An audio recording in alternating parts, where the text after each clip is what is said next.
الرحمن الرحیم۔ السلام علیکم دوستو، حاضر ہوں آپ کی خدمت میں اپنی نئی ویڈیو کے ساتھ۔ تو دیکھتے ہیں آج ہمارے ایجنڈے پہ کون سا قانون ہے، لیکن اس سے پہلے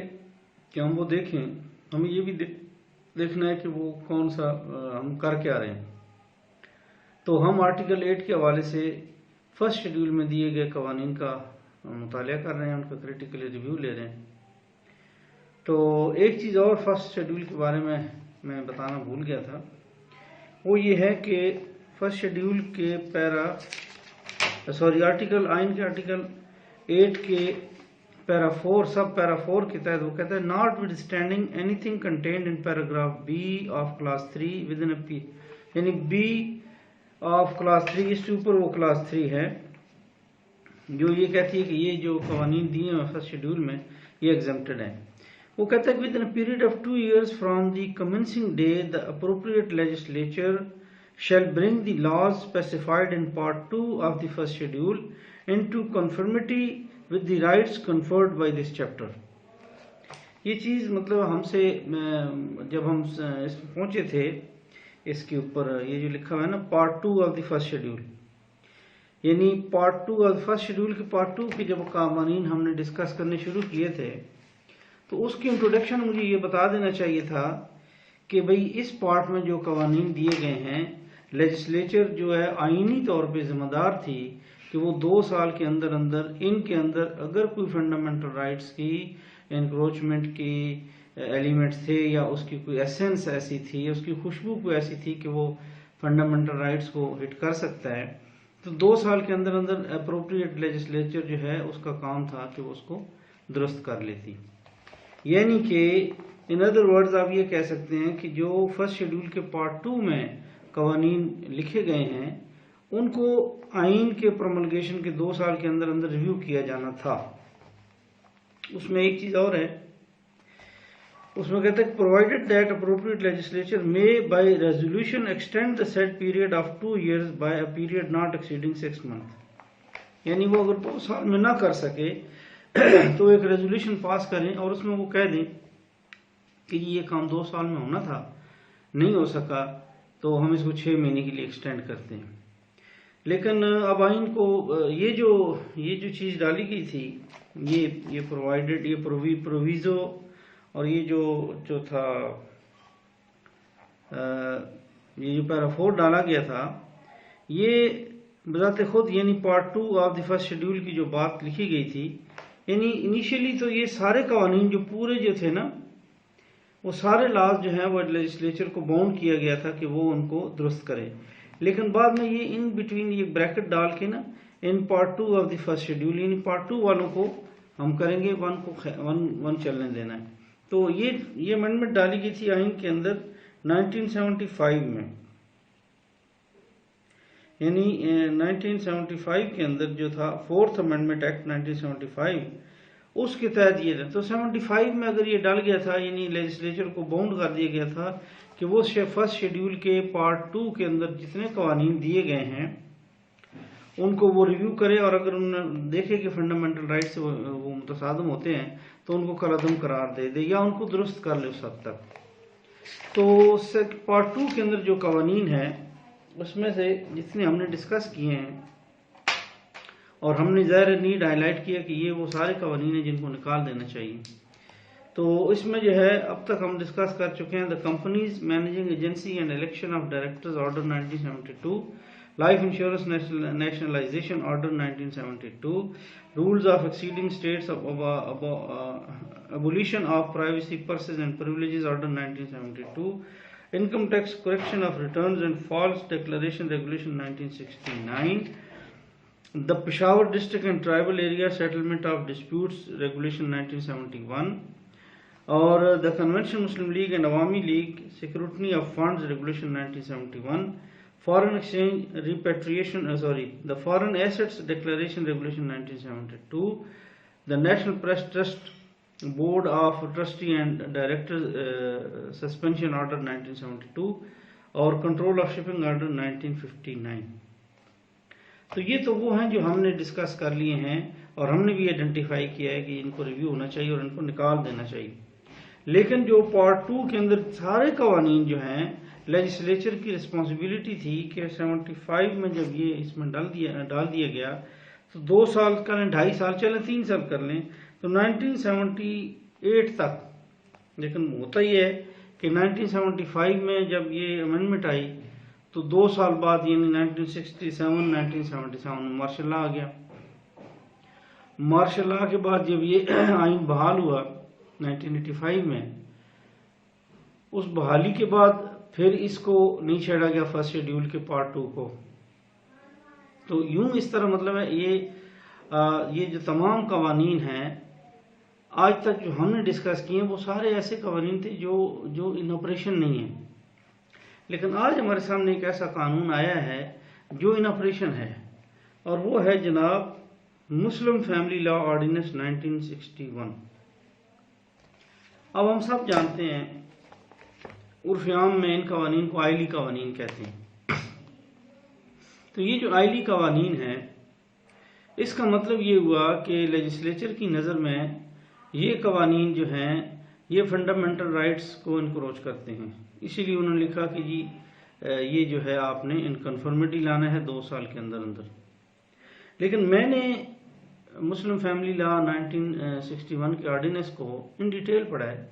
کہ کوئی اس میں مجھے ایسی چیز نظر آئے جس سے کسی کے فنڈامنٹل رائٹس متاثر ہوں. ہاں البتہ مولویوں اور وہ جو بڑے بڑے مطلب ہمارے لوگ ہیں جو ابھی بھی کہتے ہیں کہ 4 شادیاں ہونی چاہیے، اور یہ جو ایج کی ریسٹرکشن ہے وہ نہیں ہونی چاہیے، اور وہ جو کہتے ہیں کہ شادیاں لونڈیاں بھی ہونی چاہیے. تو یہ چیز جو ہے یہ مطلب ان کے شاید فنڈامنٹل رائٹس کو یہ افیکٹ کرتی ہو، لیکن میں نے پورا 1961 کا آرڈیننس آج پھر سے پڑھا ہے، شاید کوئی ایسی چیز مجھے اس میں نظر آئے. ہاں البتہ وہ جو آئلی قوانین ہیں ان کو امپروو کرنے کی بہت ضرورت ہے. وہ اس لیے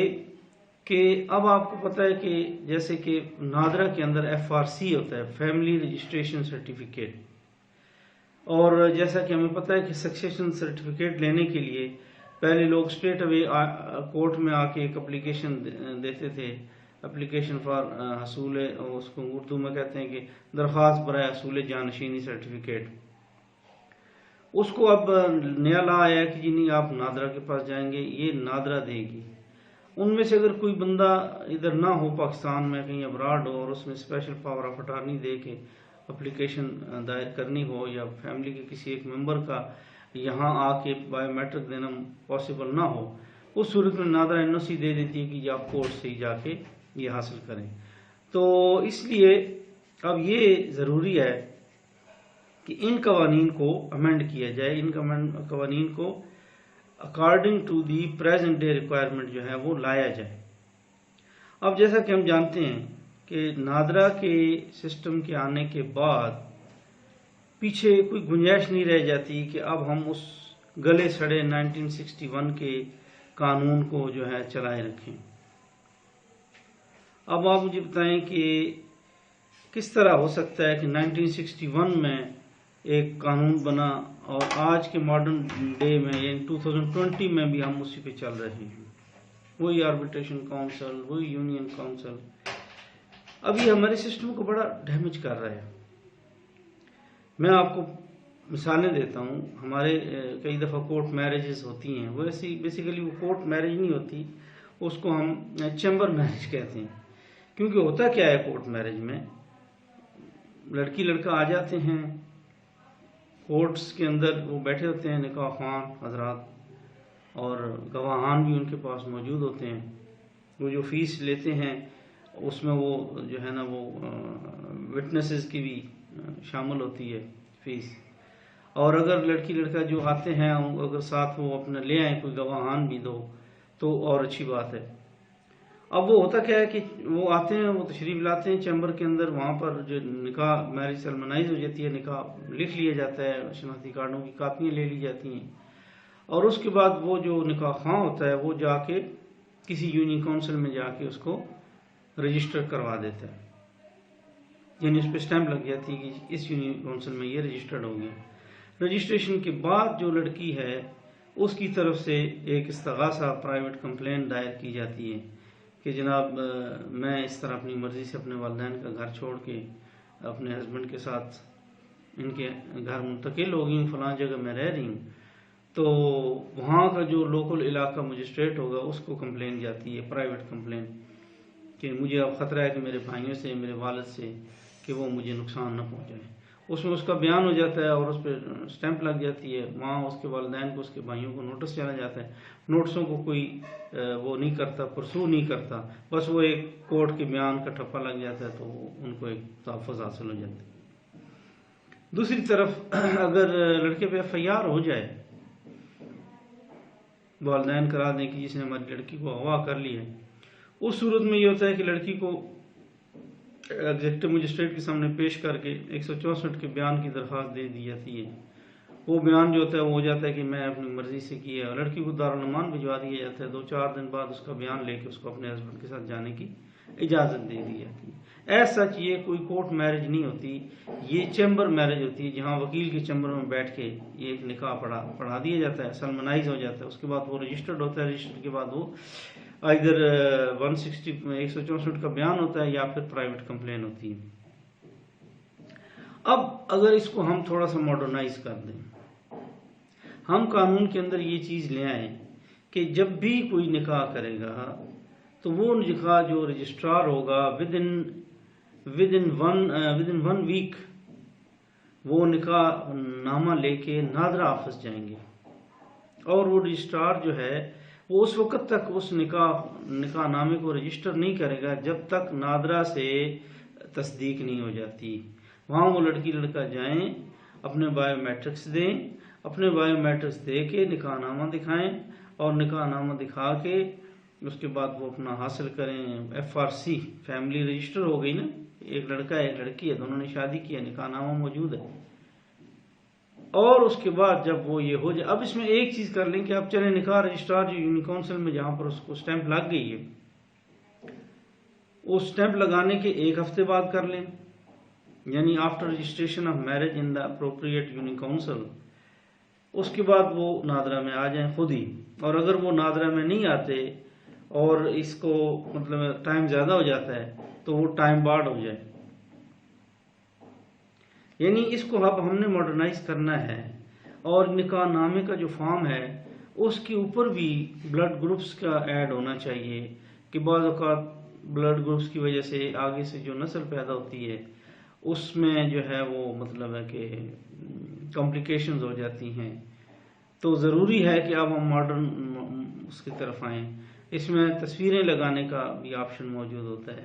ہونا چاہیے، اور تصویریں لگنی چاہیے، اور جب نادرا سے آئے تو اس میں جیسے فوٹو لگے ہوتے ہیں ہسبینڈ کا، وائف کا، نیچے بچوں کے بھی فوٹو ہوتے ہیں، انگوٹھے کے نشان بھی ہوتے ہیں۔ تو اب ہم کو چاہیے کہ ہم اس پرانے فرسودہ نظام سے جان چھڑائیں اور نکاح رجسٹرار کو بھی ابالش کریں،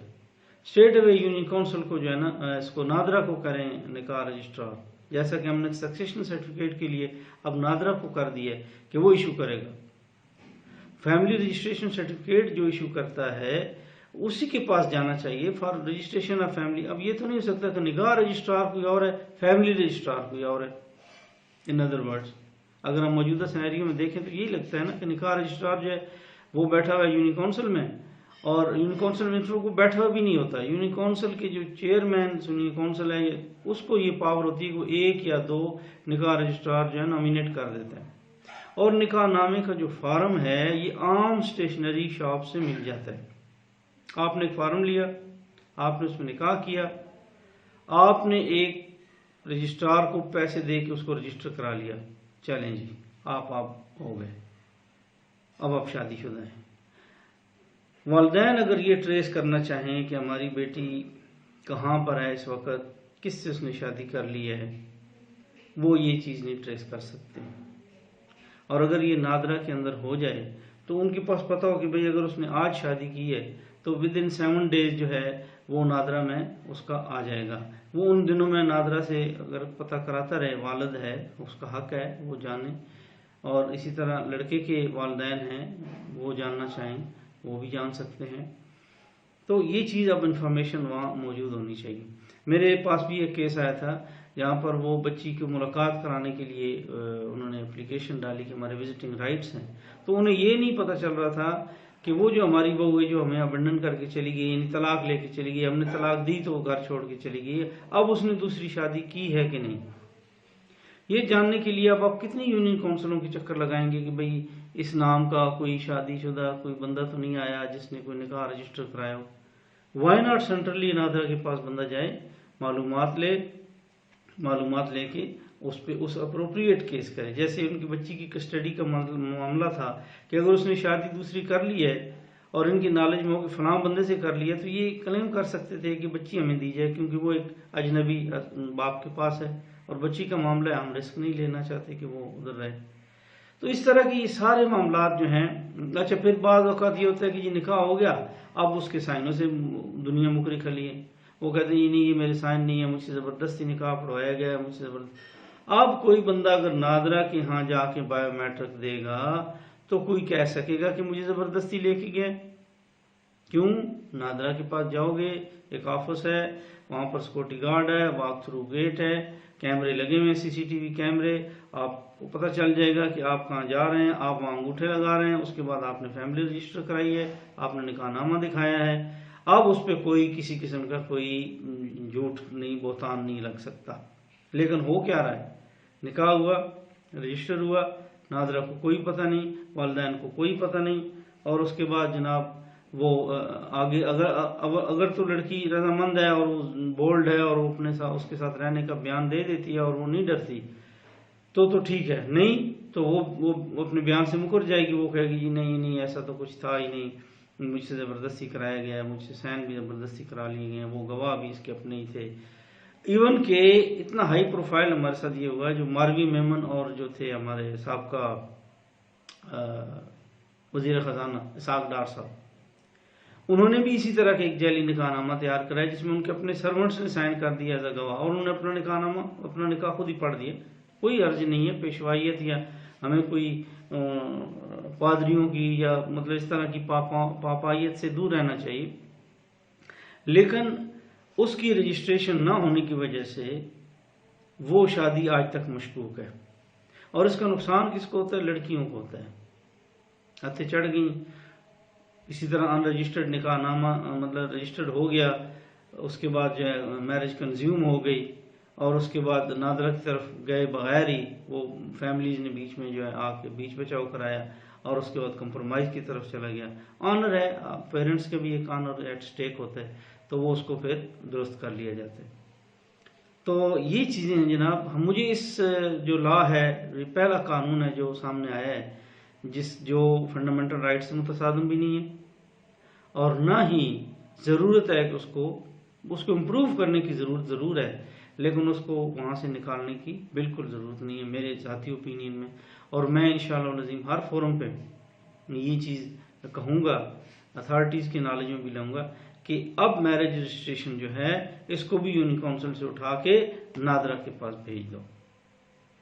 اور نادرا کے پاس بھیج دو، اور ساتھ یہ بھی آئین میں امینڈمنٹ کرو کہ فیملی رجسٹریشن سرٹیفکیٹ کا حصول لڑکی کا والد یا لڑکی کی والدہ یا لڑکے کا والد یا لڑکی کی جو فادر ہو یا جو مدر ہو کسی کا، وہ اس کا اپنے بچے کا یا بچی کا فیملی رجسٹریشن سرٹیفکیٹ نادرا سے حاصل کر سکتا ہے جب وہ چاہے. اس سے یہ ہوگا کہ ہمارا جو، اور ساتھ ساتھ یہ بھی ہے کہ نکاح نامے کے اندر بلڈ گروپ کے کھانے اور اس کے اندر جو ہے نا اور چیزیں معلومات جو ہیں جیسے تصویروں کا لگایا جانا مناسب ہو، بہت ضروری ہو. تو اس طرح کی چیزیں امپرومنٹ کی طرف ہمیں جانا چاہیے، اور biometric registration of family registration NADRA کے پاس ہونی چاہیے بجائے کہ نکاح نامے پہ. اور آج کل پاکستان میں آپ کو پتہ ہے جعلی اسٹیمپیں بھی بنی ہوئی ہیں، ایکچولی رجسٹرڈ ہی نہیں ہوتا نکاح نامہ کسی یونین کونسل میں، اور اسٹیمپیں بنائی ہوتی ہیں، رجسٹرار اور مہریں لگ جاتی ہیں، اور بس چونکہ وہ کپل جو ہوتا ہے وہ گھر سے بھاگا ہوتا ہے یا لڑکی بھاگی ہوتی ہے، اس کو قانونی اس میں لانا ہوتا ہے،